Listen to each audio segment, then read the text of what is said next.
What's up, man? Everything positive, like I say, Flacco, don't be having nothing negative to say. I appreciate you coming on the platform, man. If you can go ahead and introduce yourself to the platform and let everybody know who you are. I'm OG Bry-Dee, man. 90 Streets of America's Compton, ready. I'm from Compton, California, which is a city in Los Angeles, the county of Los Angeles.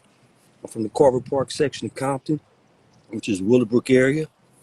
And I represent a platform that stands for unity amongst anything else, before anything else, amongst us as a people, and to control our own narrative. And that's about it in a nutshell, man. And shoot anything you want to ask me about. I'm That's game. real. Okay, so let's just start off. Where you get your name from? My name Brian Darnell. When I was Well, coming up. Right, go ahead. No, go on, ask. Yeah, but we know your real name, but I was, more talking about your hood name. Yeah, How right. you come up with it? My name's Bry as in Brian, Bry, and in my ear, now the Crips and flip the script because I'm a Crip. We dogs, sea dogs, basically, but that came afterwards. So I was Bry Dog from the neighborhood, and it's 5 original dogs from my neighborhood, Bry Dog, Dre Dog, Mel Dog, Lee Dog, and Prue Dog. We the 5 original dogs from the neighborhood, and that was my tag, Bry Dog. And as I got older, because my name Brian Darnell, I just modified it to Bry-Dee, because that's more appropriate to me. A lot of people call me Bones, but Bry-Dee also, so that's the handle I go by. That's real. First and middle name. Got you. So I know your history, but the people might not know it. So if you could go ahead and just give a little a short breakdown of your time in the streets. All right. Let me see. It's a little tricky there. Well, I've been an active part of my neighborhood, for 40 plus years. Initially became involved in the street when we all knew each other first and last names, knew our mothers first and last names. It was a completely different ball game from what it is today. 7th grade, literally on up, most dudes in Southern California in that area, you chose a side of what you was going to be from, whether you were a Crip or a Blood or a Kiwi or a Damu, as we say in Swahili. I was a shooter from my neighborhood. I was one of the top shooters for X amount of years, unfortunately. I hit prison at the age of 17. Came home in my mid-20s, hit all the heavyweight joints, the gladiator schools and what have not. Became real deeply involved in the drug culture in the streets because I was embraced, as the saying goes, when I came home, and accumulated ghetto fabulous money, ghetto quality money. And chronologically, I was in my mid-20s, but mentally I was still 17, so I was still picking up that pistol. You couldn't mix the two. And subsequently went back to prison, shooting 2 dudes, in front of the police. Didn't realize police was there. But I had long money. The cats basically said they'll kill me on the streets, and they lived up to their word. They attempted. I was shot in 86. I was shot in 87. I was shot in 88. I was shot in 90. And I was shot in 93. So I've had my share of give and take. I've been beat up, put on my back, the whole 9 yards, stabbed up, hit by cars. But I've done my share of tribalism damage too in the community. And now I'm at a stage where I'm full circle, where I'm in the process of equating all the negativity with at least 5 years of positivity directed towards my community. And my community starts with Compton, yet encompasses all areas of the United States that are melanated people. So that's my journey. I just did 18 years straight in the field, which I'm not glorifying. Mine is airplane going over right there by the airport and the beach. All right. Yeah, we definitely hit that. So, and in my journey to get to where I'm at now, I'm collegiately educated. I got 4 degrees. I have a degree in business, I have a degree in social behavior science, another degree in American studies, and another degree in humanities. That's real. So while you were locked up, you got all them different degrees. Well, I had a conversation with myself roughly 10 years ago, you know, and I think every human being, the best time in the world is a long time. So I set up and told myself, you know, hey man, what you gonna do? You know, because I've often said, you know, I'm a very intelligent man, just a dumbass crook. And people ask me, how can you apply the term dumb to yourself? Well, if you keep doing something that's not working, bruh, you got to be the sharpest marble in the batch. You got to be the smartest dummy it is. And I got tired of being the smartest dummy. So I set myself up mentally, and I told myself something 5 times a day that I'm going to succeed when I come home. And I told myself this every day for 10 years straight on the latter part of my 18 years that I was gone.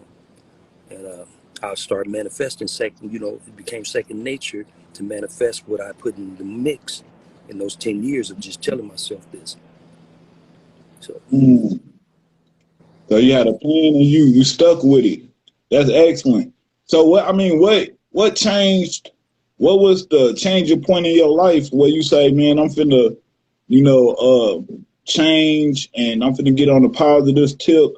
You know, I'm tired of this lifestyle. I'm tired of going to prison. You know, what was that moment in your life where you had epitome and you just realized that you had to change for the better? well, I'd always placed, and most of us in California Department of Corrections place emphasis on education. Academics had always been a high priority for us as keyways. Yet it didn't stop our it didn't deter us from pursuit of criminal structure, criminal organizations, meaning street life. But what me was, I had initiated being in pursuit of my collegiate degrees, and then my son was killed in 2013, who was following in my footsteps. He was killed at the age of 18 as a result of that. And so, you know, I sat and had a conversation with myself. You know, I said, man, you have other sons, man. Is this what you want of your children? You know, already you MIA. You know, even though I was writing my sons in the event of letters, in the event of this or in the event of that, this is how you handle the situation that you encounter. But still, that's not a hands-on, but it was a great catalyst to making them who they are today. Yet with my one son, he and I communicated every day, you know, via emails, because in the feds you have emails. And it just hit home like, damn man, look at your senseless legacy. Now look what your senseless legacy is brought about because your son wants to be your little homie from the set and following your footsteps. And the ripple effect of it was he wouldn't have been around what he was around if he wouldn't have been trying to follow in your footsteps. So that was a contributing factor to me of it takes a village to raise a child, which is our adage that European Hillary Clinton tried to steal. And the village is your son, whoever's on this platform, son, if he's looking at me. So it's time for me to step up to the plate and contribute to being a part of the village, man. And that's the realization I came to That's when I lost good. my son.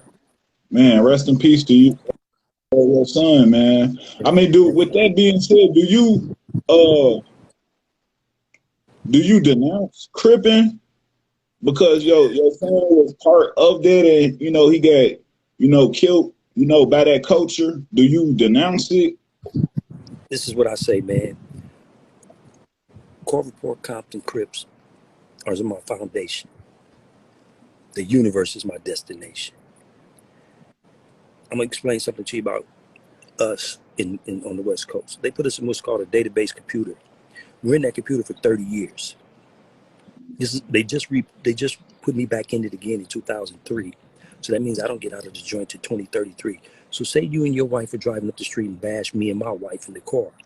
And I get out the car and say, damn, dude, what's up? And my wife gets out a little banged up and you call her any kind of negative words and I fire on you and break your nose, right? You fall down That's and right. cheat. Well, because I'm in that database computer, I get the gang allegation on me.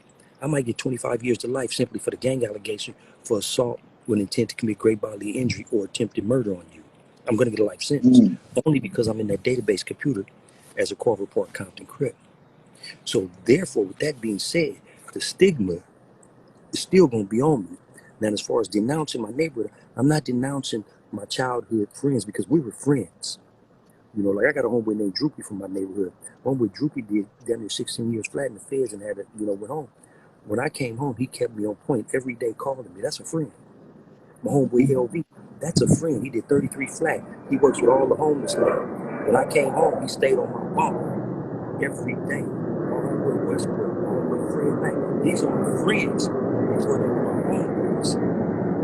So to denounce my neighborhood would be to denounce them. What I don't do is I don't subscribe to the criminal element of my neighborhood. If you're doing what you're doing, it's not my business. Let me get away from you. And my spiel is, my name is Bry-Dee Berkeley Sr., 28208-112, a.k.a. OG Bry-Dog, a.k.a. Bones Low. I'm on federal probation. What you're talking about and doing is illegal, so let me get away from you. That's it. But it's still Carver Park. Because, see, I went to the school my father went to, and my sons went to the school I went to. So it's not multi-generational gang membership. It's multi-generational foundation in that neighborhood. That's real. That's right. So, with that being said, what's your outlook on snitches? Okay. I used to line my sons up when somebody did something. And I say, who did it? So the ones that snitched, they're the ones that I took off on. The one that did it, he got the pass. So I instilled in my boys, don't snitch. All our lives we heard about tattletales. Nobody at the workforce likes the office snitch. No one likes it. Even the police, they so complicit to things that they do to us in our community because they refuse to snitch. Okay, now, with that being said, all these dudes who be running around with these dudes who told and say he didn't tell on me, he getting money. What do you think's going to happen when you get caught up? What do you think's going to happen when he gets caught up and he knows about what you're doing? I think that anyone that associates with a snitch is complicit. And if you don't know what complicit means that they agree with, I'm not talking about you, but I'm talking about your audience. They mean that they agree with the telling. See, because the dude might not tell on you that he's running with, but you know he didn't told on somebody before, so he's going to tell on the next man. So you complicit, you cool with that. So you a rat too. So anybody, and it's no separating business. Oh, this is just business, man, because now you compromise your integrity. It's a major difference if you've never been involved in the street life. But if you've been involved in the street life and you associate yourself or conduct business with them, then not only are you lower than a pedophile to me, which is the lowest thing on the totem pole, you are lower than a snake's belly. Because if you have street origins, you know, don't associate with that dude. All money ain't good money. There's not enough money in the world. And for all the tea in China, I wouldn't associate with him. If you're not going to do something, which I'm not going to say on here, get away from him. Don't have any dealings with him. That's what I feel about them. And whoever associates with them. Because when I was in the street, like my brother would have turned into one of them. At the stage I was at in the streets, I would have knocked my own brother down. That's real. One of the people watching said, "What about MobbJames? They seen you with MobbJames. Isn't MobbJames a snitch?" Well, this is where I stand on that. I'm not gonna have anything to do with him any longer. That's one. Two, I've not read anything. Three, he's no longer on that platform, so that speaks volumes, right? Four, I was locked up with FG and another one of his homeboys, and FG's a solid dude to me, but I ain't read nothing. So, the cautious man that I am, if I see you on this side of the street, I'm getting on the other side of the street. That's all it is, man. You know? So I can't sit up here and say, dude ain't no good, because I've not personally read anything. But when you shake them dice and you lock them in your hands and you know it's going to roll on that 7 because they some T's, that's what we call loaded dice. You pretty much know the outcome of what it's going to be and the writing on the wall because the way you holding them and locking it. Well, if he doesn't have his platform any longer, what does that really mean? A logically thinking individual has the question, why doesn't that man have Gangster Chronicles any longer? That's right. Why has that man produced something contrary to what has been the allegations? Why hasn't that man done what all street dudes are allowed to do, even if you're no longer on the streets? Do what you're going to do to the person who put the allegations on you. What you green lighted in the code that we come from. whether you are affiliated with a organization, a gang, or anything of that nature. If you have any type of street ties, there's a certain code that you are green lighted to do if certain allegations about you aren't true. I'm not advocating violence. Right. I'm simply stating.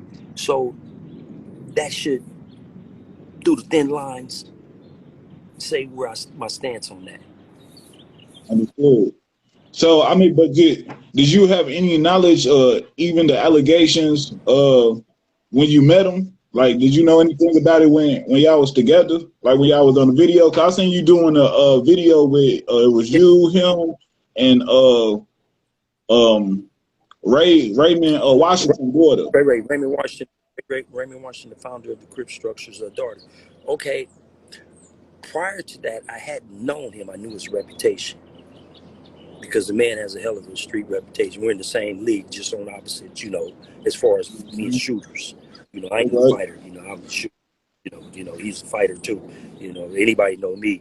It wasn't no strike beating me up because the aftermath was vicious. I came through with that thumper and handled my business. I was one of them kind of cats, but I didn't duck that fade. I just wasn't a fighter. Man, look how fucking skinny I am, man. I still got 11-inch on, man. Imagine what I had when I was 16. But I wasn't ducking, but you hit me in my chest, I'll be on my back. Hell, so pick up the pistol and get it over with. But with that being said, it was my first time meeting him, and I didn't even know he was going to Texas. And it was like, and I told him, yeah, I've heard about you, since I was about 15, 16 years of age. And because he was out there doing what he do from his side. Mm-hmm. And I had heard a little, but I didn't know him by the moniker MobbJames, as far as being tied in with the allegations of not being right. Mm-hmm. The name that I had heard was James from Looters. So, because what a lot of people don't understand is it's Looters Park's Pyru, and now it's the Mob. But the Mob was originally Looters Park Mob, just was a clique per se of, like the analogy I could use would be you have vice lords, you have unknown vice lords, you have traveling vice lords. So they just off of vice lords. So the Mob was for Looters Park, right? So, and then now they dropped Looters Park, period, and they just the Mob now. Now they're just the Mob. But so when you hear, James from Looters, you don't associate MobbJames of Looters Park Mob with that individual because people have a variety of names from different structures, as we know. That's right. You can have a homeboy named Stevie, and then you can have another homeboy named Stevie Loke, and they two different people. So I didn't associate it like that with them. Nah. Okay, I got you. So I heard you mention vice lords and things of that nature. That's a lot of that's from the you being from the West Coast, how you ever came across Midwest organizations and people like that? Well, when I initially came to the feds, I went to USP Terre Haute when it was a regular spot. Let me put clarification on that now. If anybody out there that calls themselves a part of the streets, anything of that nature, and a person told them they just got out of USP Terre Haute today, or starting from 2016 forward, run away from them. They're either a dropout, a snitch, a pedophile, or a sexual predator.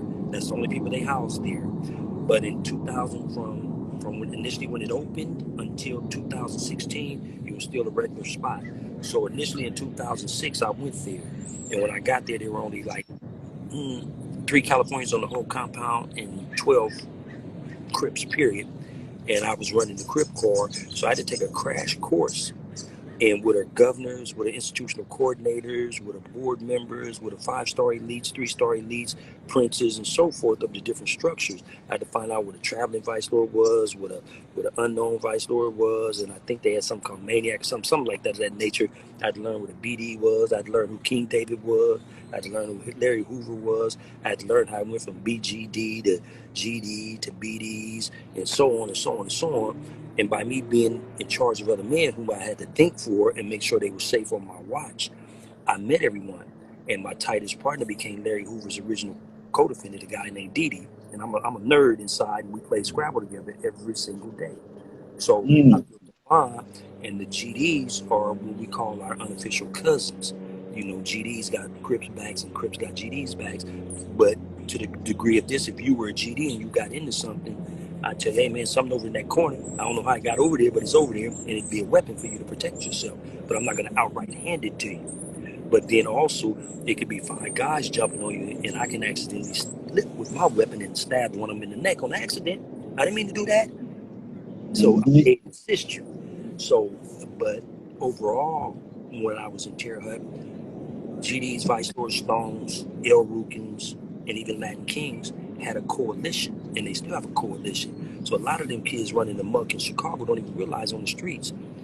You little homies might be going crazy on the streets, but you want some structure when you go up in there, because that's very structured organizations, from the GDs to the BDs to the Vice Lords to the Stones to the Latin Kings. And you're going to answer to someone if you create havoc out there, and if you hurt the wrong person. They're waiting on you. They are waiting. And you're going to get what you ain't looking for, because you can't beat numbers. And you probably will be in Terre Haute, because that's a dropout spot, the PC spot now. You know, so that's where I met all the, and you know, I met all the cats who were in positions of power, a lot of the board members, a lot of, like I said, the 3-star elites, because those are the only people I dealt with, you know, because they were the heads of their structures and I was the head of my structure. So this is who, whenever anything occurred, I'd have discussions with. That's real. I mean, so how would you describe Dee? You know, being your player partner, you know, when y'all be playing them different games and things on that board. How would you describe him? Old man Dee, he was a motherfucker, boy. That's my man, boy. That was my man. He was an overall consultant for the whole environment, because a brother named Crusher had the spot, a younger brother. But Dee was the one you had to consult with. Literally before anything happened there, from my understanding, I may be wrong, and any GD can correct me, and I apologize if I'm stepping on your toes, getting in your business. But they had to consult with Dee. All he wanted to do was play Scrabble. This is how much juice Dee had. I had operation on my C3, C4, and a CC, C5 vertebrates in the back of my neck. So I had a big ass brace on like this, and I was the only California Crip in my building. Dee gave explicit instructions. You were to be with him at all times. I did not leave that building my entire recovery, because people were bringing me food, and not, I had a contract with the food guy. So wherever I went, it was 2 GDs with me, per Dee instructions. If I went to shower, they went to the shower. If I got on the telephone, they were at the telephone, because I had to turn my head like this. You know, so how I would describe Dee, my life was in his hands.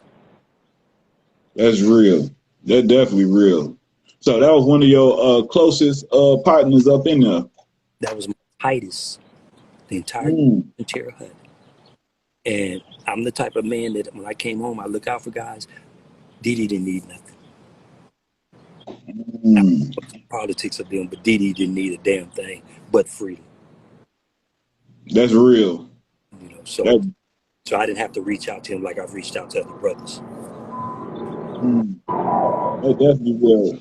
So I mean, so when you got out, what was the first thing that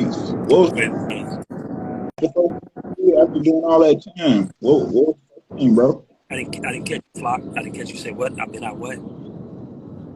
Yeah, I hear an airplane. No, I was saying when you got out the federal institution, what was the first thing that you did? Well, I'm gonna say it now. They let me out June 21st of 2020 for a year's halfway house. I was supposed to get to the halfway house on the 24th. I flew home. Okay. And the first thing I did was give my penis a party. Okay. All right. That was already set up for me. And then second day, my homeboy, then I spent time with my children. And I took each one of my children in a room, and I apologized to them for being married to the streets as opposed to being married to family-wise to them, and told them anything you call me, say to me, get it off your chest now so we can move forward. Because ketchup going french fries and makeup going clown and women, and your daddy ain't a clown, he ain't a woman. But we can start from this point forward. All of my children said the same thing. Man, we're not tripping that. Let's just go forward our lives. And I hadn't went on my mother's house yet, but I already had my car waiting on me. I had all my clothing and everything, everything that a man needed after 18 years, I already had it, So I reported to the halfway house. And 3 days later, I went and got my driver's license. They let me leave. And somebody seen me and walked up on me and said, "Hey, what's up? You just touched down?" I'm like, "Yeah." And I said, "I got you a job." And that's the first job I ever had in my life.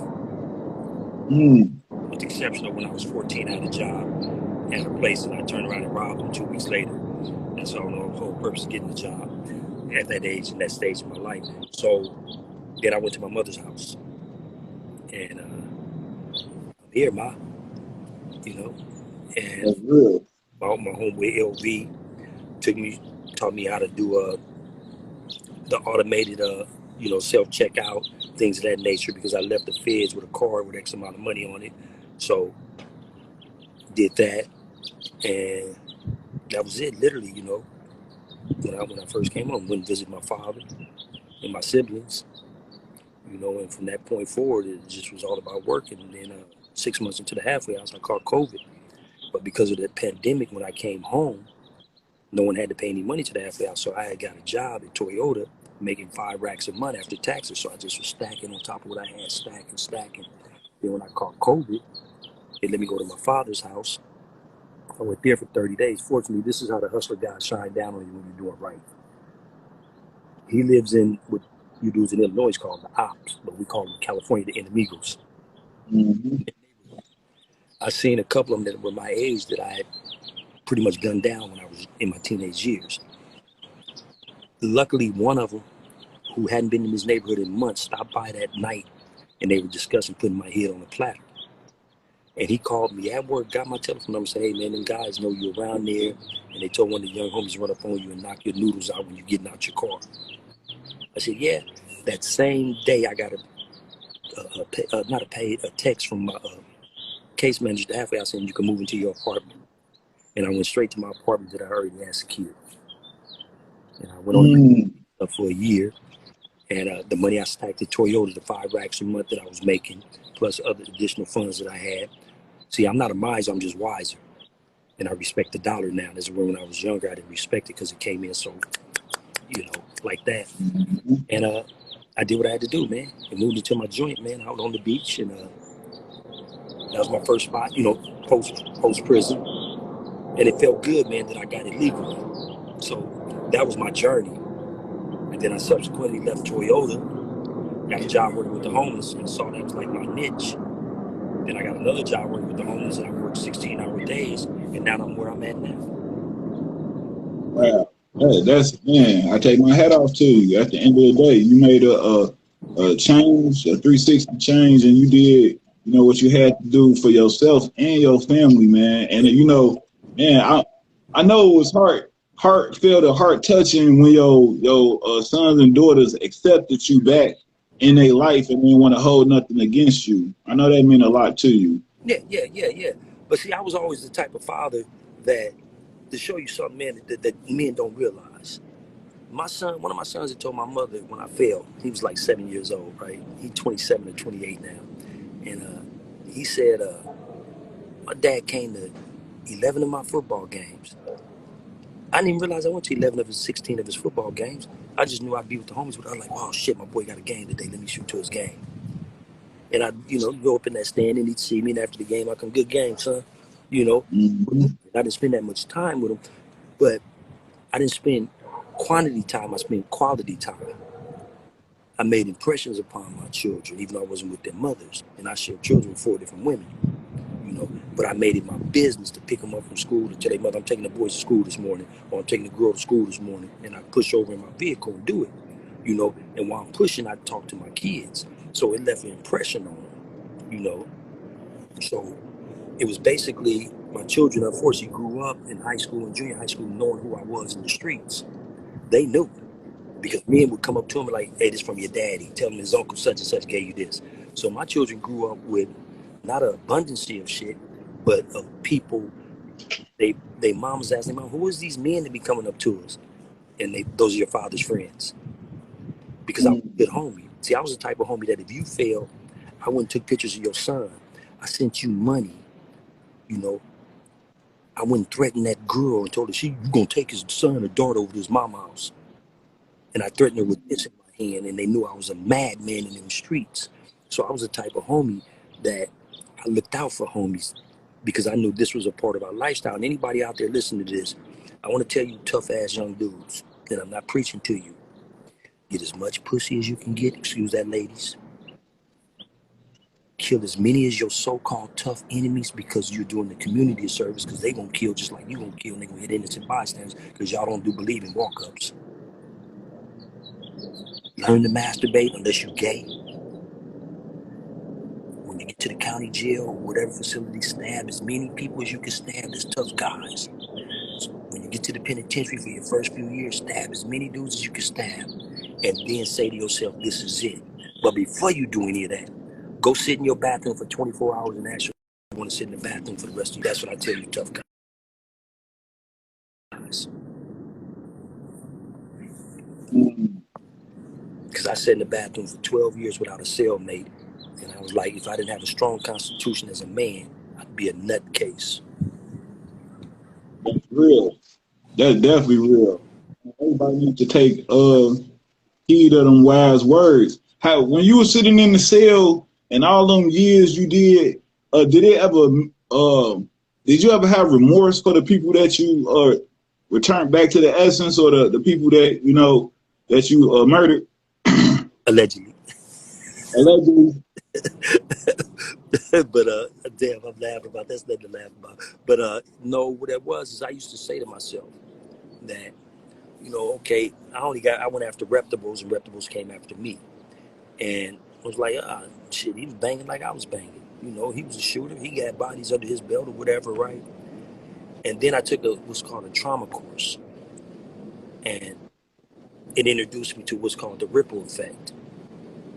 I may have did all this to your homeboys, and then you do it to me and I'm gone. But the ripple effect is my mother, my children, that girl who I was involved with, the people who looked at me as a good person, my grandparents, my aunties. So it's forever scarred them. So it wasn't just a victimless crime of a gang member killed a gang member, or a lower form of tribalism. It was a lower form of tribalism perpetrated against another tribe. So that made me have an understanding, of the trauma. Yet, I'm a firm believer in when the sperm hits the egg, we're going to leave this world as we know when we're going to leave it. So whether it was that my hand was the result of your demise, you would have had a brain aneurysm that day. You would have had a heart attack.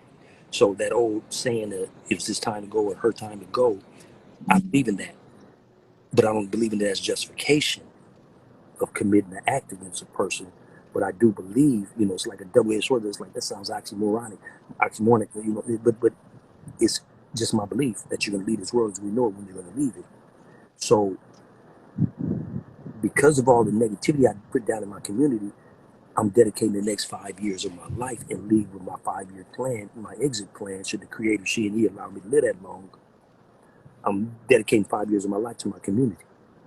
To equate for all to balance out my yin and yang, not only for personal, but for the community at large. Because what you put out is what you receive. That's real. That's definitely real. That my hat off to you for that. Trying to make a change in the community. With so much violence going on throughout the country, cities and these communities, especially even where you at. You out there in Compton in California. How do you plan on changing the dynamics in the community? You got Bloods on Bloods, you got Crips on Crips, Crips and Bloods, Mexicans against Blacks. Like, how do you plan on making a change in your community and out there where you at? My first step is getting with a brother named Bodacious, who's co-founder of Compton Neighborhood Crips. And he's my G homeboy. He's older than me. He's first generation. He's putting together a solution that we're going to approach the young kids in the neighborhood. If he incorporates me, not if he is going to incorporate me in it. And we're going to tell them, let's make the parks out of bounds. The parks are neutral zones. Even if it's 50 of your so-called enemigos or ops in there, the children are in the parks. So let's make the parks out of bounds. Wait till they walk away from the park if that's what you feel you must do. I'm not advocating violence, but if that's what you feel, but don't do it at the park.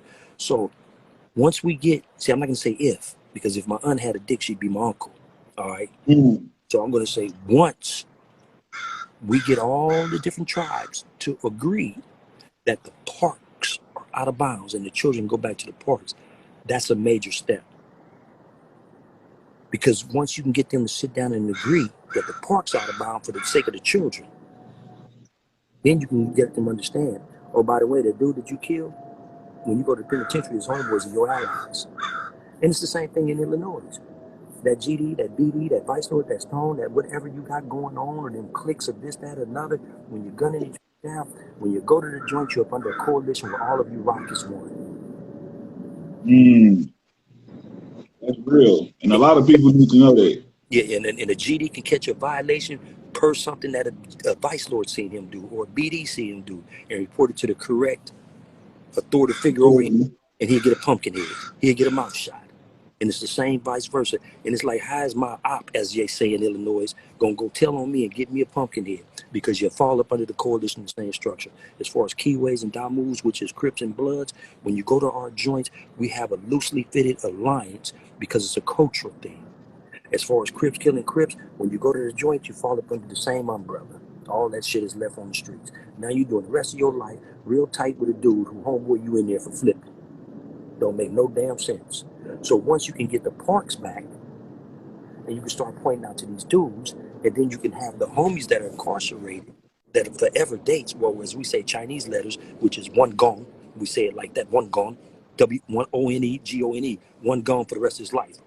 So when you get that Chinese letter, that one gone, that all day, that washed up, and now me and you, and here it is, I'm from Carver Park, and you could be a bounty hunter who's been our traditional enemies before the Crips and Blood thing, and me and you taking a picture together and send it to the homies.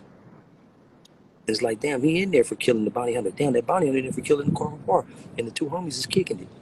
We like this because we got forever in here now. We have life, LWOP, life without the possibility of parole. So once we can start sending pictures like that, but we have to take the baby step first, then maybe to start becoming an eye opener of increasing the peace, man. You know, I'm not saying you gotta go fight and hang out together on the streets or this, that, because there's gonna always be things in a criminal structure. There's gonna always be some type of rivalry. That's just the law of the land, whether it's Crips and Bloods, GDs and Vice Lords, 129th Street and 174th Street. There's gonna always be some form of tribalism.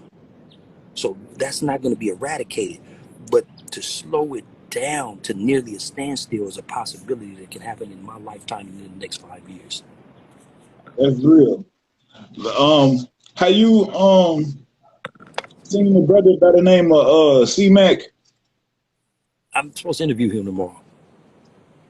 Okay. Hey, well, if you interview him, tell him, hey, Flacco said, what's up, man? You know, keep it 55th Street. You know what I'm saying? Like, real talk. I tell kids you fight me, you know, he's a character. Yeah. So I mean, and I'm asking about him because, you know, it just went viral. He just had a situation where he just got disciplined. You know, they found out years ago that he was part of something else. You know, was you aware of that? Have you been keeping up to date with what's going on with him?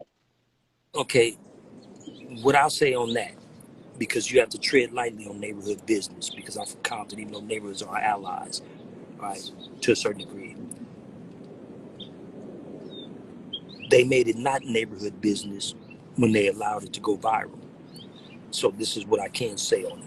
First up, he's a stand-up guy. I think he's stronger than 95% of them dudes out there that call themselves clicked up based on the fact that he got dropped off in this turf knowing that he had a DP coming. He was like, I'm front and center. Here it is, break it. That's the first thing I say about him. Stand-up young man. You know, as far as in that lifestyle. He's a very young man. That he would be a dude if I was in that lifestyle. It could be me and him going to the movies knowing we got to go through 15 different enemy hoods. But we okay, because I know he gonna got my back like I got his. That's real. That's what his street character is indicative of, and he stood on that. Now, when this thing first started with ours, it said from the east came the west, followed by Compton, Raymond Washington, Big Tookie, Mac Thomas, Salty. That went. Raymond Washington started on the east side of Los Angeles. He went to the west side. Big Tookie took the mantle over there. When it came to Compton, it went to Mac Thomas and Big Salty. When it came to Watts, I believe it went to head honcho of great of Jordan Downs. If I'm correct, I can stand to be corrected on that, but I'm quite sure. I'm like 99% sure. So with that being said, at that time it was just East Side Crips, West Side Crips, Compton Crips, Watts Crips, literally. So you could find your way going from section to section. I could be a Compton Crip and say, man, I think I like the way the West Side Crips rock. So now I could turn into a West Side Crip. So it just went from section to section. So what CripMac did is, in his mind, he was destined to be a Crip. And the fulfillment of being accepted by 5-5, and that is his tribe, it fulfilled that destiny in his mind, of his mindset. So he went from this tribe to that tribe to that tribe, or this section to that section to that section. In one section, he tried to create of his own, which was a non-existent section called the Gator Somethings, and it didn't work. Yeah. So, and he found his home at 5-5. So when a neighborhood accepts you, they accept all the luggage. As long as you're not a pedophile, a snitch, or a mark who ran out on the homies, then when your neighborhood accepts you, they accept you and all that comes with you. So he found his niche in 5-5. That's where he's from. And he's well respected by a lot of G's from the stance he took on accepting what he had coming to him, which in my personal opinion was foul. It was haterism. He making a little change. Literally, he's the face of that neighborhood, even though that neighborhood has been around. Literally, he's global into that neighborhood. So if anything, he's the bag. Nothing's supposed to ever happen to him. It should have been investigated. Man, this shit happened when he was 16, 17 years old. My man is 27 years old now. Man, that was before he was from the set. Hell, I went to prison at 17. I came home in my mid-20s. I saw a dude. I was about to up on him. I'm about to knock him down. Wait, who's with me? Grab my hand. Like, cuz that's whoop-de-whoop. He said, cuz that's whoop-de-whoop. Now, the name he said, I've been hearing all while I was in the joint. This dude is tearing things up out there for the set, right? He is the motherfucker from the set. I'm looking forward to meeting this cat. What it was is he was one of our enemies that turned to the set. So the hood accepted him, knowing he was from the other side, and he came to the set. And when he came to the set, he became one of our top guys in that lifestyle. Not with these, with this, and with this. And he was a beast. So you dig what I'm saying? So the homies accepted him for what he was. But when he came to us, he became one of us. I didn't know that was him. So when I saw him in our hood, I was ready to do what I do.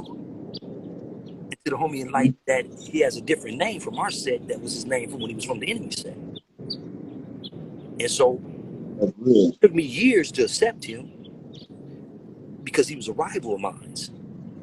And we were in the same league per se as far as shooters, you know. But then when I accepted him, it was like, you know, no one's bigger than the set. So I had to accept him. I didn't have to like him. I didn't have to.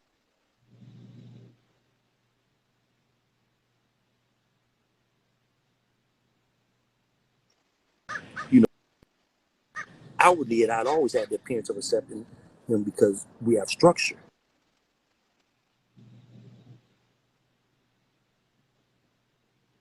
So that was that. You dig what I'm saying? So by CripMac going from here to there to there, the neighborhood core accepted him. Not only 5-5s, 5-7s, 5-8s, rolling 60s, rolling 90s, rolling 40s, the rolling 100s. Those are all neighborhoods. The East Side, which are the East Coast core, they're neighborhoods. There are plenty other neighborhoods in Los Angeles. I don't know which ones have turned neighborhood, which not. I heard the Legends turned neighborhood. I don't know if that's true. I heard that the Gear Gangs turned neighborhood. I don't know if that's true. I heard the Schoolyards turned neighborhood. I don't know if that's true. I heard the vast majority of Los Angeles Crip gangs, with the exception of Main Streets and the gangsters, have all turned neighborhood. So by him being a 5-5 in hood, that means all the other neighborhood cars accepted him as a 5-5 in hood. So he's in the neighborhood car. He said he had 17 fades in the county jail. That means he had 17 fights as a neighborhood. So DPing him for something that happened 10 years ago, that sounds like a little bit of hatred right there, man. In the grand scheme of things.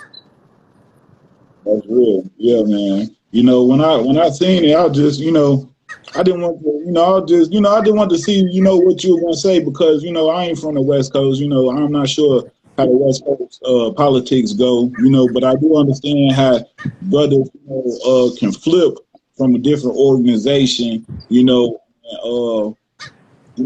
be penalties for that at the end of the day. But, I do also know, he still was, ain't like he was a blood and then flipped to a Crip. You know what I'm saying? Like that's totally that I would think that would be worse than a Crip going to another Crip state. You know what I'm saying? Okay, let's jump to your section.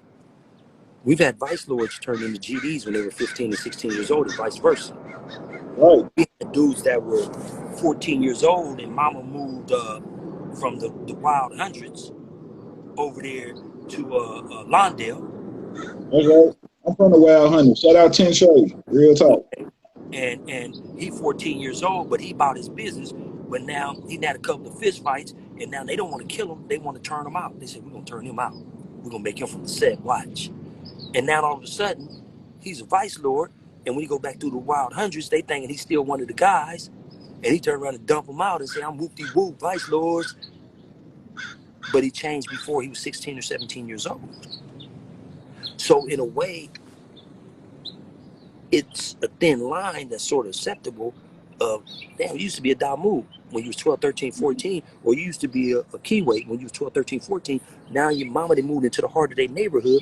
So you got to think, am I going to get flipped? I'm running with these dudes. Am I going to kick it with these dudes? I like this dude's sister. Me and this dude is cool. And now he didn't turn me out. Some of the homies going to be standoffish till you go do what we do in that lifestyle.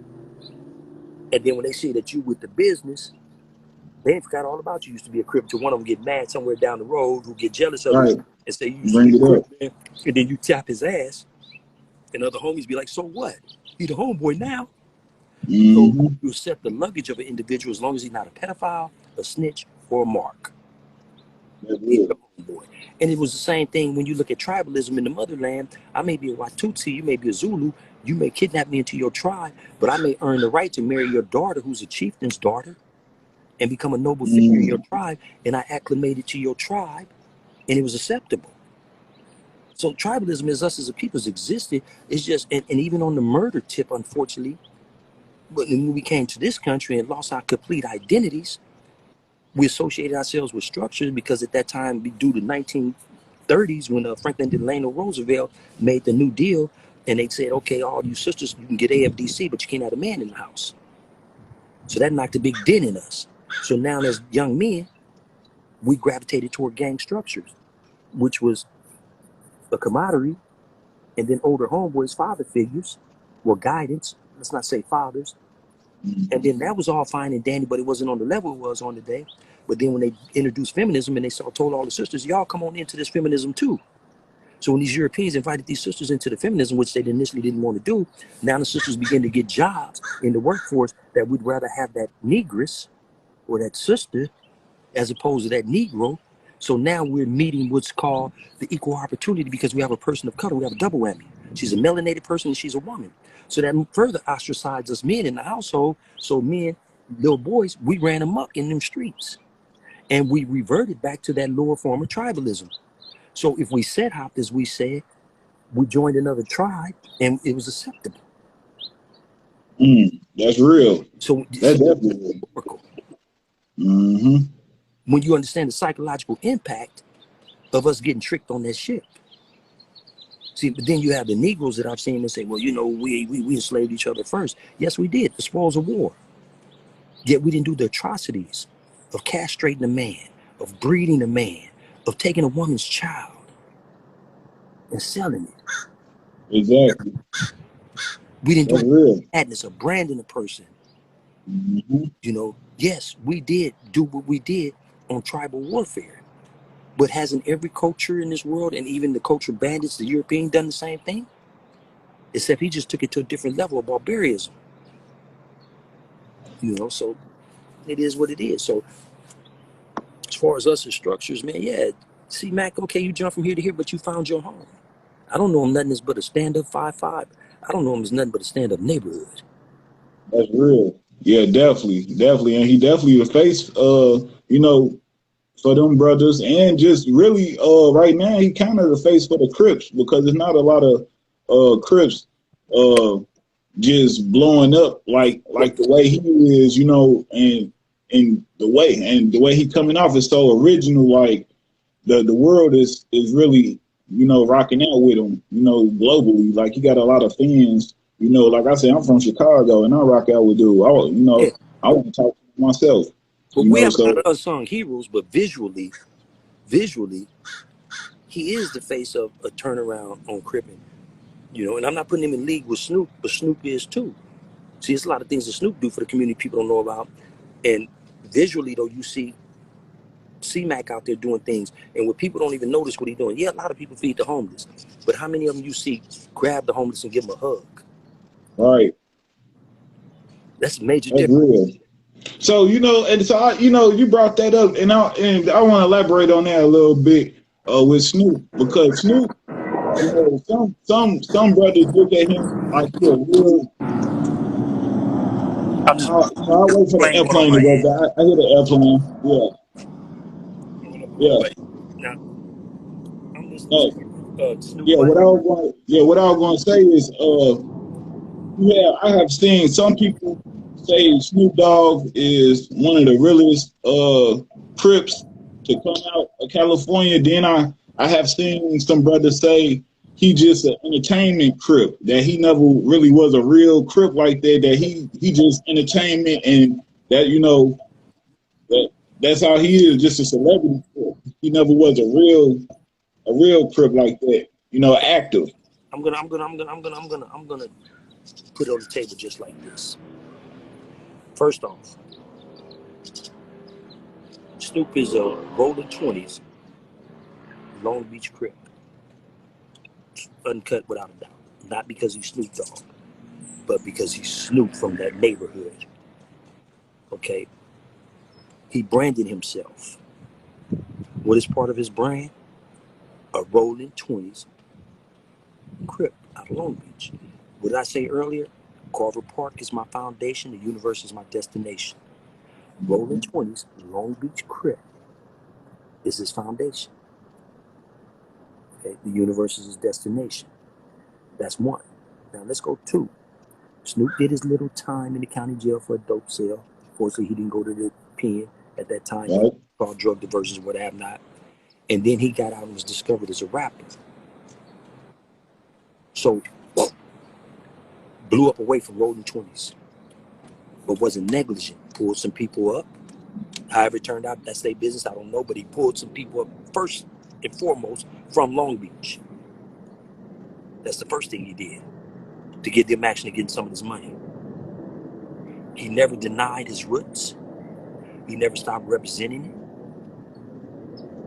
And he showed that, yes, I have these origins, but look what I am today.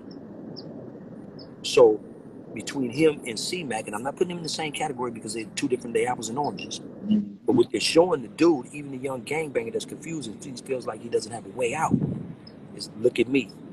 I got up out of it. That's real. That's real. Yeah, Snoop definitely a success story. You know, he's came from the hood and he The didn't brand. man, he been in movies. He didn't put so many people on, like he didn't cross so many different borders. He was on TV shows with Martha Stewart, Okay, and now cook speaking shows, on you him, know? since we speaking on him, I'm gonna say this. I had the privilege of actually meeting the guy about 7, 8 weeks ago. Right. Mm, And okay, then I had action at hooking up with him again a couple of weeks after that.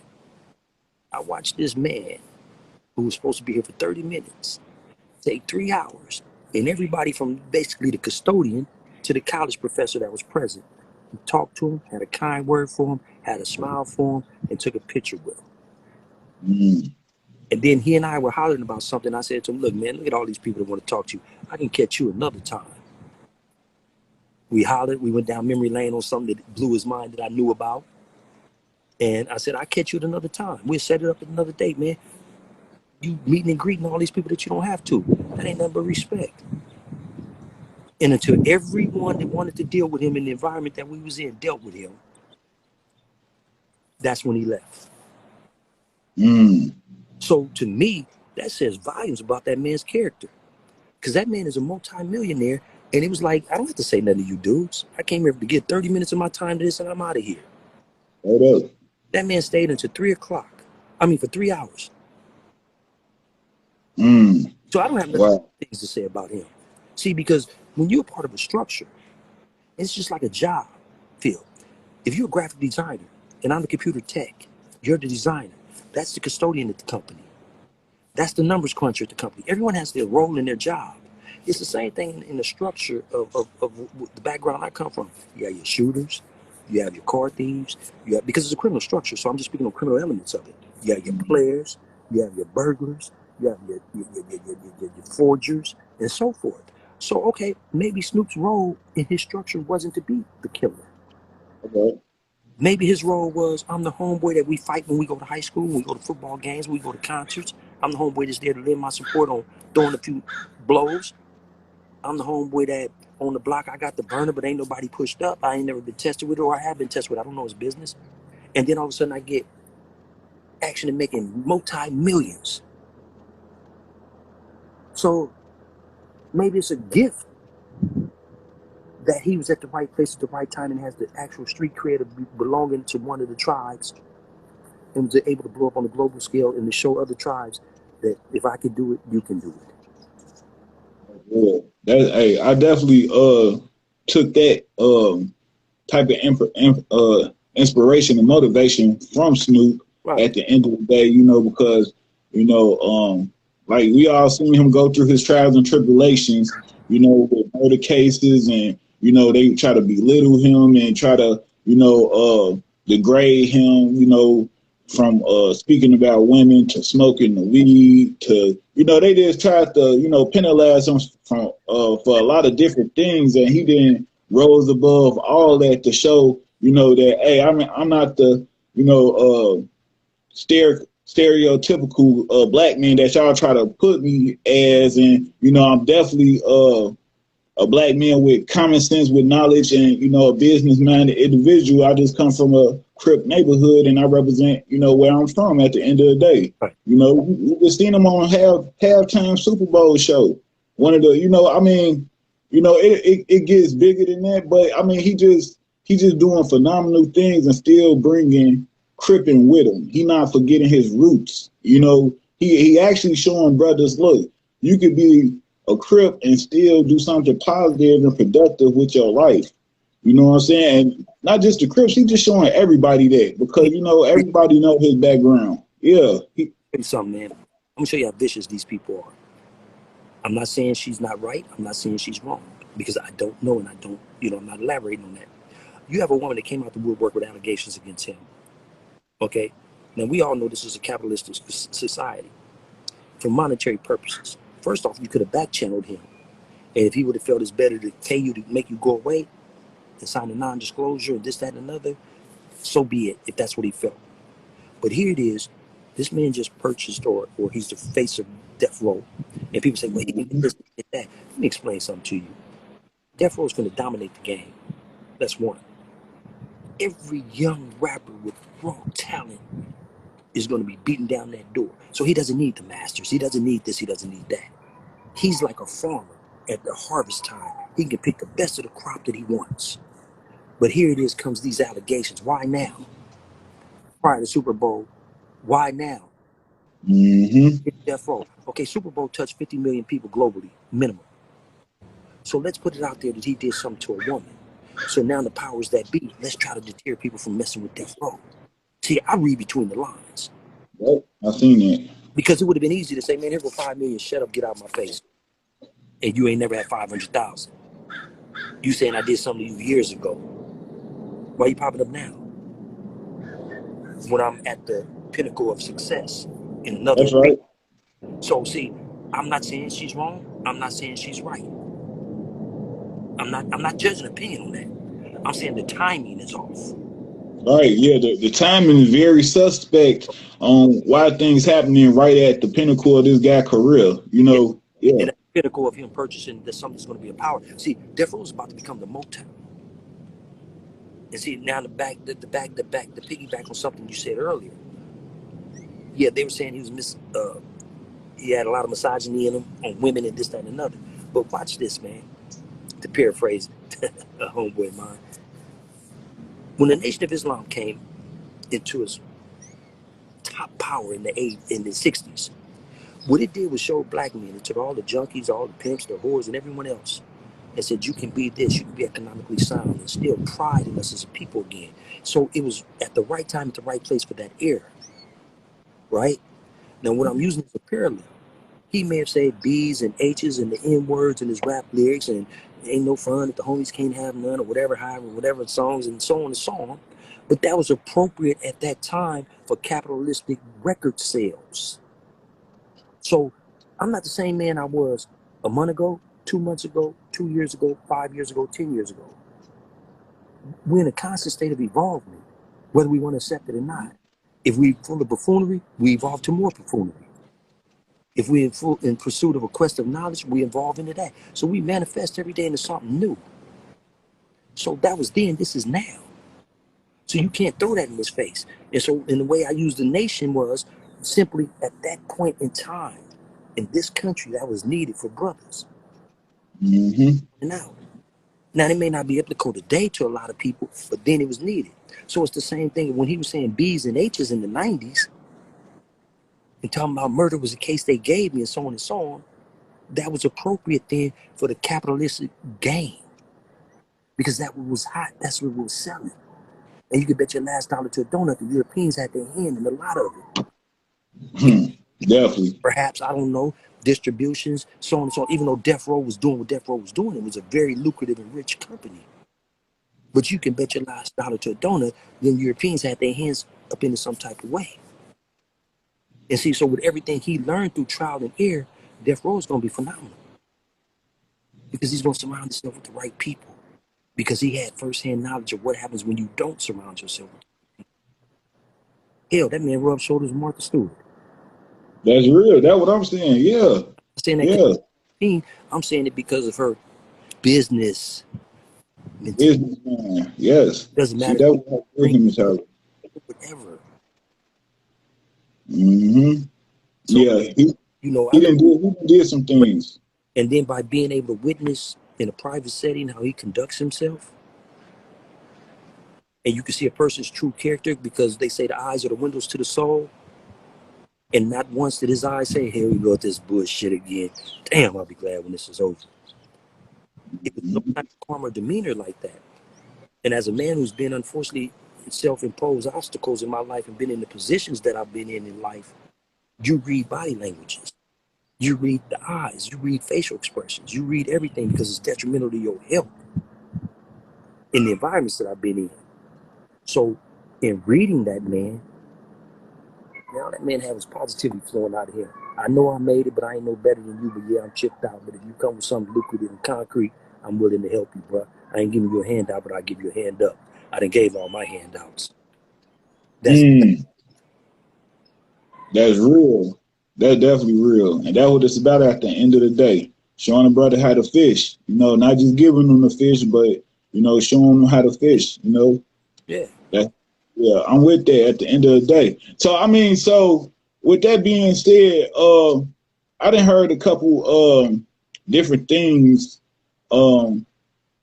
Majority all positive, you know, but I mean, you got a hater out there, man, you know, who be throwing your name around here and there, you know, brother by the name Wack100. You know what I'm saying? Yeah, so, you know, not to get this guy too much, you know, time on this interview, but can you just elaborate on what is his problem with you, or what's going on with that, man? Because he done said your names a couple times, you know, he didn't put some things out there in the cipher. You know, if you want to build on it, you can. If you don't even want to talk about the brother, you don't even got to. You know, it's all on you. Hold up. I'm about to plug my battery and my battery's going low. So I got to get a plug for my battery real quick. I'm with you. Can you hear me? Okay. I definitely can hear you. I got to go in here. And let me grab me another 0-0 because y'all know I don't drink, but I love the taste of beer. So I get my 0-0 Heinekens, man. You know, no alcohol. That's right.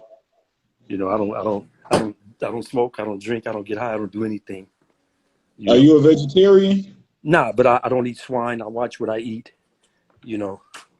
So let me plug this joint up, and we'll get on the Wack100 because you know I don't.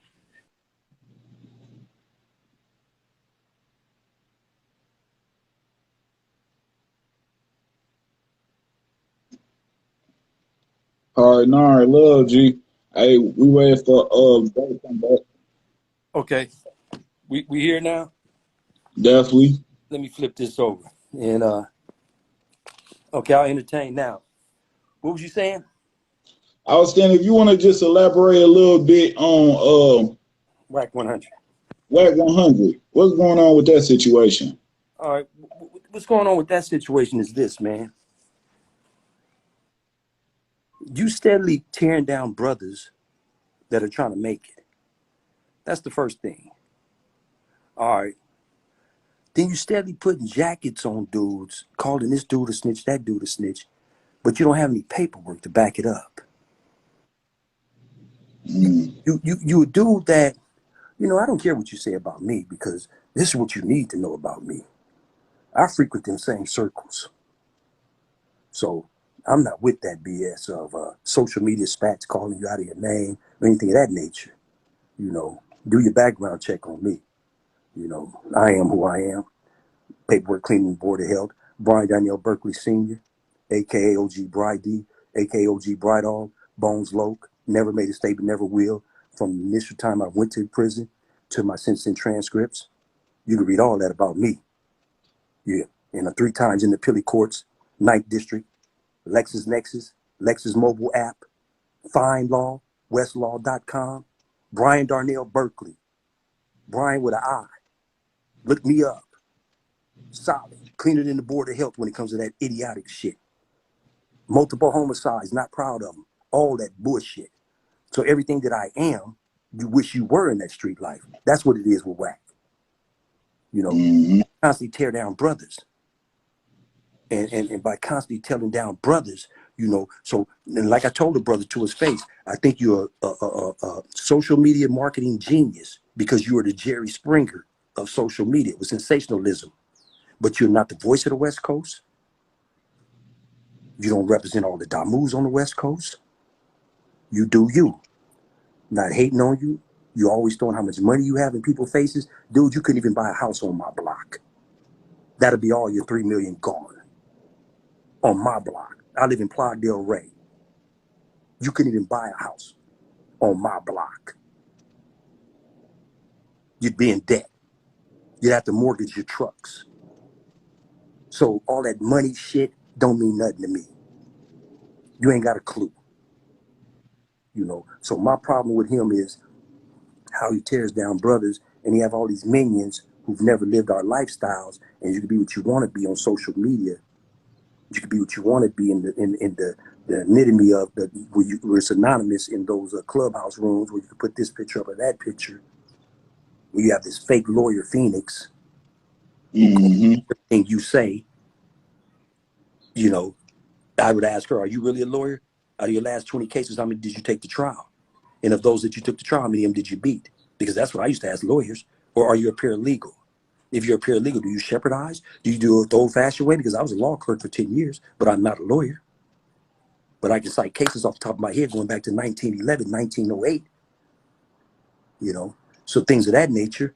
So with him, it's just that prior to getting his the way he got it, and I'm not mad at him, don't hate the player, hate the game. You wasn't nothing in this game, bro. Your name wasn't ringing no bells. Don't nobody know you, bro. I got several cousins that are Pyrus. West Side Pyrus. I got cousins that started Cabbage Patch. So miss me, that are half Native, half Hawaiian, half black, or half Pacific Islander, half black. Mom Barbara got 13 kids. They put Cabbage Patch Pyrus on the map. My 2 little brothers are West Side Pyrus. My other brother, rest in peace, is a Park Village Compton Crip. My cousin Sam, Eric, and Slap Gibson, they reputable original West Side Pyrus. My cousin Troy Elam ran with Terry Carter, who unfortunately Suge Knight is locked up for allegedly, whatever. Right. Puddin ran with my cousin Troy. So when it comes to Pyrus, miss me. I've shot it out with the best of them, been shot by the best of them, been beat up by the best of them, and did a little bit of beating up on some of them. Because I told you I wasn't no damn fighter. That's right. So it's nothing that you could tell me. And then from his tribe, I know all the hitters.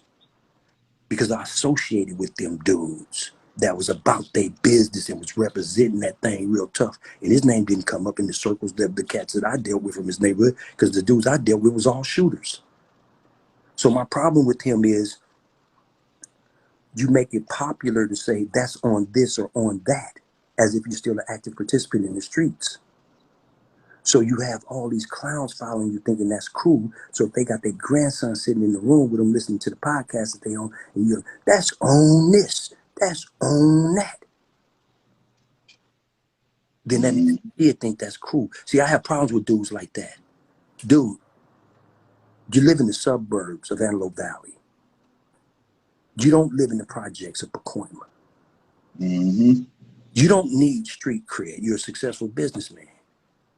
So when you start throwing these allegations on people and getting in other people's businesses, which is totally against our protocol, denigrating dudes from other geographical areas that you know nothing about because you've never experienced their way of life or hustled in their states as I have, or have had the honor of meeting other men that represent different tribes from different geographical areas.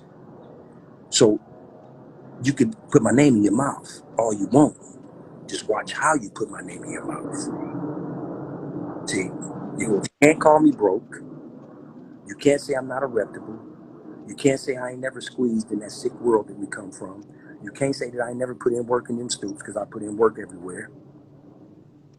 I done medevac dudes. I done butchered dudes. I'm not proud of this madness. It's a senseless legacy. I done been up close and personal with the firearm. I done had shootouts with the firearm where I took 2 to the stomach before I could even pull mines out and do what I had to do. Then took 2 more.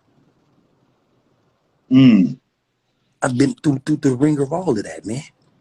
So don't sit up here and say as if you got an outstanding pedigree. Your pedigree is your mouth. My pedigree was my actions as far as in that world. So, I don't knock capitalists, but all money ain't good money. That's right. When you hang around rats, or when you do business with rats, or when you say you would do business with a KKK if that would benefit you, you mean to tell me you would do business with a KKK who in turn take the money that he's made and then supply people to do something to people that are melanated people? That's what you said. So you said you really don't give a flying rat's ass about melanated people. Unless you was just that was a hypothetical to you, but it didn't sound like it when you said it. And here it is, you working with a rat, and you say that's cool, and you try to do everything about them, but you want to call everyone else a rat. But why aren't you looking at the elephant in your own room? That's real. That's definitely real. I told Wack, I say, man, he want to talk to me about him being gangster, this and that. And I told him, I say, man, real gangsters don't talk to no snitches at the end of the day. I don't care how you try to dress it up. You try to put a pig on a wig. You can do whatever you want. At the end of the day, real gangsters, and it ain't even gotta, just brothers with morals and principles, ain't gonna sit down with a snitch, somebody who then get some people locked up, and this and all the stuff, all that. Ain't nobody gonna do that. So I expressed that to him, and I definitely agree with you on your stance of things. And I want to know, what is the next step for the United Streets, movement? What's the next step? Well, our next step, man, is we about to initiate something called the Round Table. And we try to reach out to as many brothers in different urban communities as possible. And we're going to highlight what that brother's doing in this community, what's going on in this community, the nonprofits in this community, the entrepreneurs in this community, and what's developmental for us as a people in that community. And the reason we call it the Round Table is because everybody's equal in all chapters. You see, because the thing in the United States of America is we're controlling our narrative. We're using these platforms as a launching pad to eventually create everything that we're creating, from documentaries to music to things of that nature. But we're not looking for established individuals. We're looking for individuals that need that hand up, not the hand out. Everything we're doing is community orientated, man. You know what I'm saying? And the brothers, you know, the co-founder, myself, and Haywood, brother out of Georgia, Brunswick, Georgia, and then we incorporated a couple more brothers that are street brothers that have changed their ways around. And the reason we want street brothers is because I don't understand how a dude blows up and then he go get some European girl or some bougie ass sister who's had a silver spoon in her mouth all her life, but it's just as many bad broads from the environment that we come from. So I don't want some dude from corporate America when I could find corporate America from the hidden university, which is a prison, who's intellectually developed. I'm going to surround myself with anyone who's not intellectually developed. And it's all of us across the nation as brothers and our sisters. So with the round table, it's not excluding sisters, but it's all of us. So that's the next step for United Streets of America, and to jump back on our YouTube channel and to bounce from Clubhouse, because Clubhouse is becoming just full of rhetoric. Clubhouse is becoming buffoonery, and it's getting to a point where I don't even want to associate myself, other with the exception of 4 different rooms there. You know, United Streets of America's Compton Ready, UOD, the side show with my brothers from Northern California, and Ghost Regime. I believe those are 4 rooms that I really did. And Dante Brooks, he has another room, brother, you know, very knowledgeable brother. So I surfed some of the rooms, but with United Streets of America, man, we're gonna get our YouTube back popping the way it's supposed to be popping. We're looking for raw talent. We're looking to open up a publishing company. You know, we're doing everything that's pertaining to us as melanated people, man.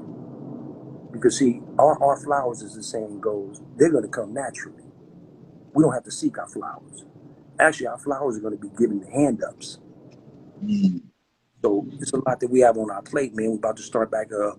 I had a show called We Salute the Grind, in which I took melanated people out the community and let them highlight their entrepreneurship. You know, I give them a whole hour on the platform just to sell themselves and sell their wares and hawk what they do. You know, that's about to start back in 2 weeks. Me and a sister named Compton Princess, we're about to start our podcast. We have a few up-and-coming artists that we're looking into that perhaps we're going to, you know, help get deals. That's right. So it's a variety of things going with us, you know. And we have some alliances with certain people like Dante out of Tap In, CD Nash out of CD Nash, the brother in Neighborhood Real. Few more brothers, to say the least. You now, you know, you're another ally.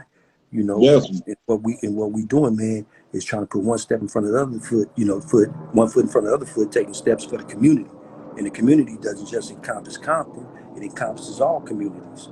You know, so we making strides, man. We call ourselves the Turtle, man.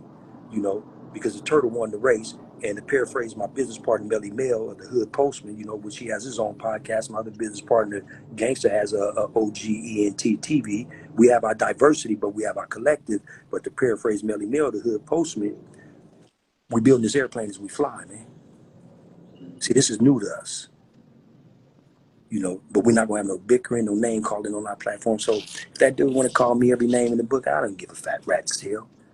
When you see me, when you see my no fighting ass to my face and call me it, prepare to walk away with a fat lip or a black eye. Actually, facts. That's real.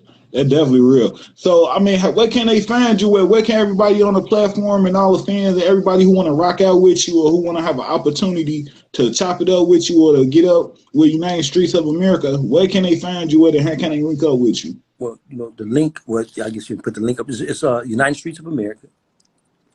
You can download us on YouTube. Right now, they're mad at us on a Clubhouse because someone said in a respectful way about a Jewish person, just told your history didn't start until you people wrote the Torah. If you want to know facts, stop acting like you've been around forever. And then what you stole from the Kushite Empire, which are the Ethiopians. If you want to know history, roughly 20,000 years ago, the first human beings evolved with the phenotypical traits, which is albinism. See, the original man was us, melanated people. You know, and how can you predicate beauty of a woman on anything other than the original woman? So see, it's a good man as far as academically speaking, intellect. So when the European woman who, you know, she's still to be corrected, She decided to call some people and say we were Jewish bashing. Isn't that something? All the stuff they say on Clubhouse, they try to show the streets of America for informing a Jewish woman of when you really had a history. Right. You know, I know about her. all this Wack can talk about me. He can talk about this person. Other people can talk about me. I can talk about people if I chose to. And this person, I can call women all kind of B's and H's. But the moment you told a third world Zionist that you have no history until that book that you stole was written, and all of a sudden they want to censor us on Clubhouse. But you can find us on Compton. You know, I'm going to do it myself. Compton Ready. United Streets of America presents Compton Ready with OG Bry-Dee. I have another show that I'm about to do that's called Urban Real for Urban Realness. That's just going to, you know, take stories of us in the urban areas and spit the realness and all the myths. If people putting jackets on people saying this person's a snitch. See, I had 40 Glock on my show. I had Wack on the show too. And Wack was going in on 40, so I had to sit 40 in the corner because 40 was emotional. People was like, well, man, you act like, you know, you were siding with Wack. No, I was being unbiased because I know tomorrow I'm going to have 40 on the show. And then he won't be upset. He won't say things that he would have said out of anger. So I had 40. So the next day I had him on the show. And I had him send me his paperwork before he came on the show. His criminal allegations are above and beyond. He did nothing wrong, said nothing wrong, didn't do anything. When Wack starts saying down with departure, that shows a person doesn't know the law. In the feds, and there are a couple of states that doctrine themselves after federal guidelines, such as Washington, such as Minnesota. Those are two, just to name a few, a couple. And you get a downward departure when you take acceptance of responsibility. They give you what's called 3 points downward departure, which can equate months off a sentence. So he received a downward departure for accepting responsibility. Now, as far as the other issue, see, what people don't know, there were men with firearms when Game was filming him and socking him. How you gonna be socking a man with one hand and holding the cell phone, filming it with the other hand? Right. A gangbanger, and who ain't gonna defend himself. But when them thumpers are out of view of that camera, it's like, damn, man, this motherfucker's socking me out, man. I can't do shit. They gonna probably dump me out. Okay, so we give them that. Okay, you bow down. So what? Okay, who cares? We wasn't there. So with that being said, if Washington walked up to me today and bust me in my nose, the capitalist that I am, I'm falling on the ground. I'm going to a therapist. I'm saying I'm having nightmares. Every time I look at my nose, I have a complex. I need an operation. We'll give you 5.4 million. Shut up. Sure. Give it in. I'll take it. That's right. Give me that bag. So that has nothing to do with one thing. When you go to legalities of initiating litigation, that's not snitching. If that was the case, then Harry O wouldn't have Death Row back.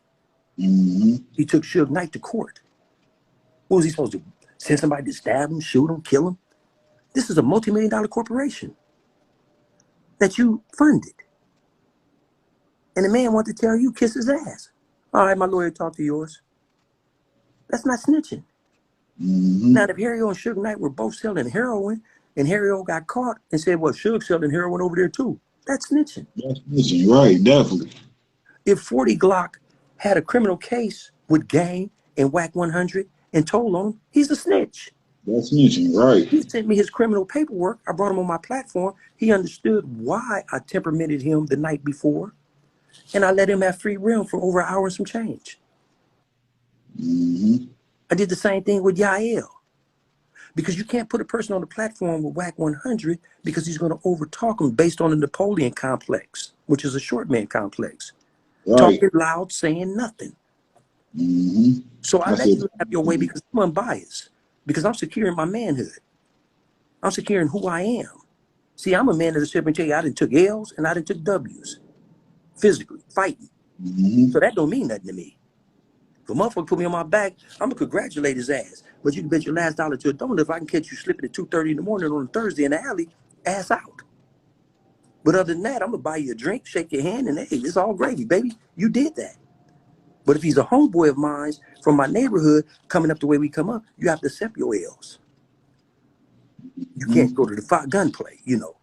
That's right. So, like I said, so with him, is he put them false allegations on people, man, without understanding. I heard him say, I spent $500 on some paperwork. How do you spend $500 on some paperwork that's 35 cents a page from the courts up under the Freedom of Information Act?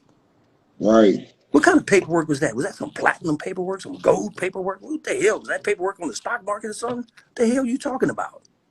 Mm-hmm. None of that junk flies with me. So that's my problem. Yeah, he's going to have my name in his mouth. He's going to put my name in his mouth and this, that, and the other and all that. And I don't care.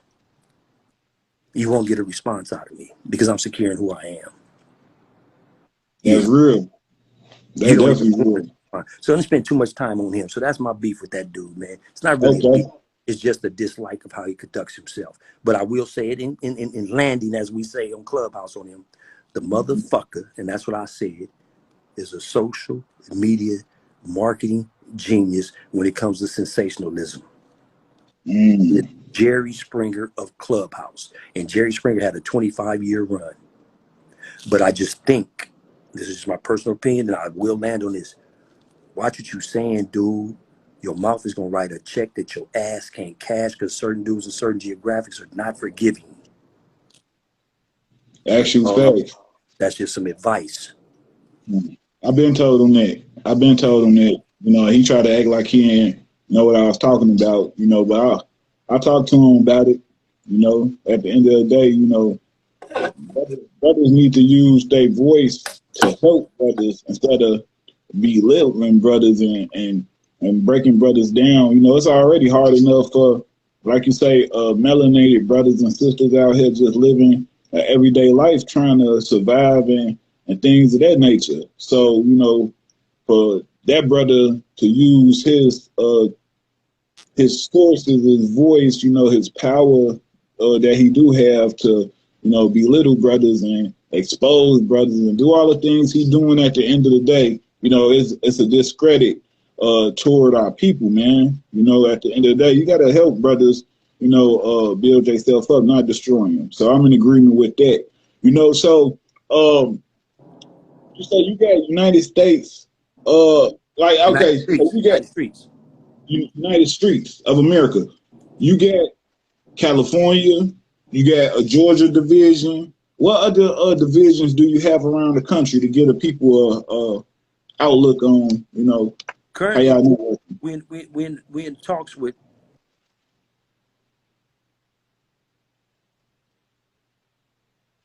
in Texas and a couple more states we navigating. See, like I said, we build an airplane as we fly. I've made some positive contacts on Clubhouse on the back channels. You know, to be honest with you, and not no big means or little use. I've gotten 4 brothers jobs that start off $18 an hour. You know, so I've been doing my thing on the back channel, and I've met a lot of people on the back channel. So I'm in the process of getting a side apartment that I'm turning into an office tomorrow. Okay. I'm moving into there tomorrow, and I'm really specifically making it an office and where I have, you know, encounters because I don't really allow too many men into my home. You know, you really, really have to be like this with me to come into my home. You know, so now the ball is going to start rolling because tomorrow I'm putting everything into the place that needs to be put in there and so on and so on. And then we're going to start initiating. And look, based on me talking to you, no matter what geographic you may reside in right now, you still have strong ties to Chi-Town. Definitely. So, you know, and then plus I know cats in Chi-Town, but in the same token, you can direct me. So when you say what cities are, this is what we're doing right now. We're networking. That's right. That's what it's about, networking. It's the round table that's already in the midst, just has to be manifested. That's in Chicago, Peoria, and Rockford with the right individuals that set guys down and females down and like, what are you doing in the community? What needs to be corrected? What are we doing to bridge gaps here, that, and another? What money is being allotted from the state mandated money that we can take advantage of to do this for that and this, that, winter's fast approaching. So Illinois is already there. It just has to be manifested. Facts. That's real. So, and as I meet guys on back channels in Clubhouse, you know, my brothers from the East Coast, my brothers from the Midwest that I'm meeting, you know, and I'm finding out that they like-minded individuals because sometimes I sit in those rooms and I don't say nothing and I listen to dudes. We can shoot the shit. You can say, oh, Peanut has a head ass Bry because we cool like that. I'm like, all right, look at you with them 4 eyes, mister. That's and right. We can get right on to, man, did you hear what happened in my city? That woman needs a GoFundMe.